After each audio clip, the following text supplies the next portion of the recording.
அந்த உள்ளே நுழையும் பொழுது அங்கே இருக்கக்கூடிய படிக்கட்டு பெருசாக தான் இருக்கும், ஆனால் கால் மிதிக்க மாட்டோம்.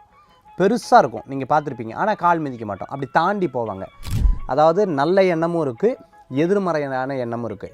இந்த எதிர்மறையான எண்ணத்தை ஒவ்வொரு படிக்கட்டை நீங்கள் தாண்டும் பொழுது உங்களுக்கு ஒவ்வொரு எண்ணங்களாக கலைந்து போகிறத நீங்கள் வந்து பார்த்துக்கிட்டே இருப்பீங்க. அந்த எண்ணம் வந்து உங்களை விட்டு நகர்ந்து போகும். கொடிக்கம்பத்துக்கும் நம்மளுடைய முதுகெலும்பத்துக்கும் சம்பந்தம் இருக்குது. முதுகெலும்பில் இருக்கக்கூடிய அது அப்படியே சிதம்பரத்துலேயே அதே எண்ணிக்கை கொண்டு இருக்கிறத நீங்கள் பார்க்க முடியும். ஒரு நாள் 21,660 மூச்சு காற்றை நம்ம வந்து எடுக்கிறோம். அது அப்படியே ஓடுகளாக சிதம்பரத்தில் இருக்கிறத நீங்கள் வந்து பார்த்துருப்பீங்க. நம்ம கோயிலுக்கு போகிற வழக்கங்கள் உண்டு. கோயில் அப்படிங்கிறது ஃபஸ்ட்டு பார்த்திங்கன்னா ராஜகோபுரம் இருக்கும். அந்த ராஜகோபுரத்துக்குள்ள நீங்கள் போகும்பொழுது ஃபஸ்ட்டு என்ன பண்ணுவீங்க, பிரம்மாண்டமாக இப்படி இருக்கக்கூடிய ராஜகோபுரத்தை இப்படி பார்த்து வணங்குவீங்க. அப்படி பார்த்து வணங்கும்போது அதில் 7 கலசங்கள் இருக்கும். அது நிலைக்கு தகுந்த மாதிரி 5 நிலை, 6 நிலை, 7 நிலை, 9 நிலை, அந்த நிலைக்கு தகுந்த மாதிரி அந்த கோபுர கலசத்தை. அப்போது கோபுரம் தரிசனம் கோடி புண்ணியம்னு சொல்லுவோம். அப்படி கோடி புண்ணியங்களை நம்ம வந்து பெற்றுக்கொண்டு நம்ம என்ன பண்ணுவோம், அந்த உள்ளே நுழையும் பொழுது அங்கே இருக்கக்கூடிய படிக்கட்டு பெருசாக தான் இருக்கும், ஆனால் கால் மிதிக்க மாட்டோம். பெருசாக இருக்கும், நீங்கள் பார்த்துருப்பீங்க, ஆனால் கால் மிதிக்க மாட்டோம். அப்படி தாண்டி போவாங்க. அது குழந்தைகள் இருந்தால் கூட தூக்கி இப்படி வைப்பாங்க, கால் படக்கூடாது அப்படின்னு சொல்லுவாங்க. சரி, இது ஒன்று, அதை அப்படியே மனசில் வச்சுக்கோங்க. அடுத்த ஸ்டெப்புக்கு நம்ம போகிறோம். போகும்பொழுது பார்த்துட்டிங்கன்னா ஒரு பெரிய கதவு, ஃபஸ்ட்டு ராஜகோபுர கதவு பார்த்துருப்பீங்க. அதுக்கப்புறம் ஒரு மண்டபம் இருக்கும். திருப்பி அந்த இடத்துலையும் நம்ம கால் படாமல் காலை தூக்கி வைப்போம். திருப்பி கொஞ்சம் தூரம் போவீங்க. ஒரு 4 கோபுரம் 4 இருக்கக்கூடிய ஒரு மண்டபம் மாதிரி இருக்கும். மேலே வந்து பார்த்துட்டிங்கன்னா சின்ன கல்லுனால் செஞ்சப்பட்ட ஒரு விளக்கு இருக்கும். இதெல்லாம் நான் சொல்கிறதெல்லாம் பிரசித்தி பெற்ற கோயில்களில் நீங்கள் ரொம்ப புராதன பிரசித்தி பெற்ற 4 வாசல் இருக்கிற கோயில்களில் நீ பார்ப்பீங்க. அதுக்கப்புறம் பார்த்துட்டிங்கன்னா ஒரு மண்டபம் இருக்கும். அந்த மண்டபத்தை தாண்டி போனால் யானை இருக்கிறத பார்த்துருப்பீங்க. அதுக்கப்புறம் ஒரு மண்டபம் இருக்கும்.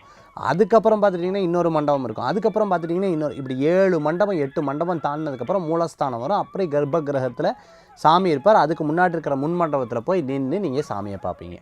இது எல்லாம் என்ன, இதில் இருக்கக்கூடிய ரகசியங்கள் என்ன அப்படின்னு பார்த்துட்டிங்கன்னா, நான் ஏற்கனவே ஒரு நிகழ்ச்சியில் சொல்லியிருக்கேன்.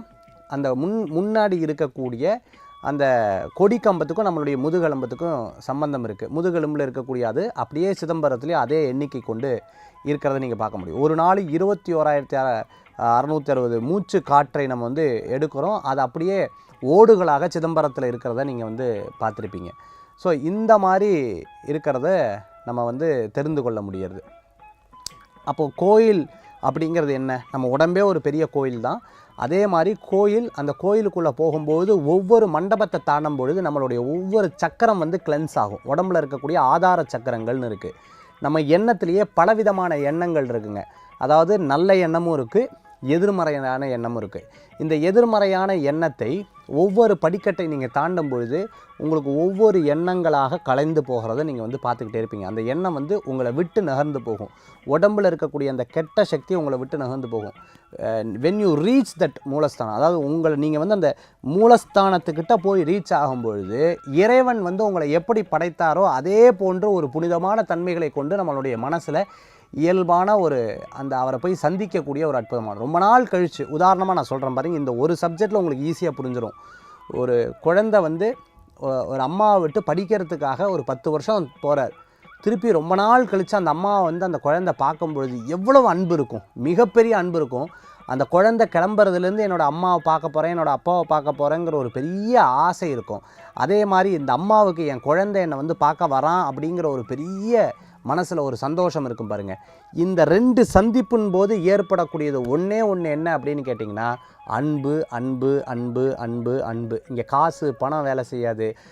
நீங்கள் கையில் என்ன கொண்டு வந்திருக்கீங்க அந்த அம்மா பார்க்க மாட்டாங்க. ஃபஸ்ட்டு உங்களை பார்க்குறது, உங்களை முழுசாக பார்த்து ஆரோக்கியமாக இருக்கானா, இவன் நன்னா இருக்கானான்னு அந்த அம்மா பார்ப்பாங்க. அம்மா அப்பா எப்படி இருக்காங்கன்னு குழந்தை பார்க்கும். இது மட்டும்தாங்க இந்த 2 விஷயம் கோயிலில் சாமிக்கும் உங்களுக்கும் இருக்கக்கூடியது. நம்ம காசு கொடுக்குறோம், தட்சணை போடுறோம், இதெல்லாம் 2வது.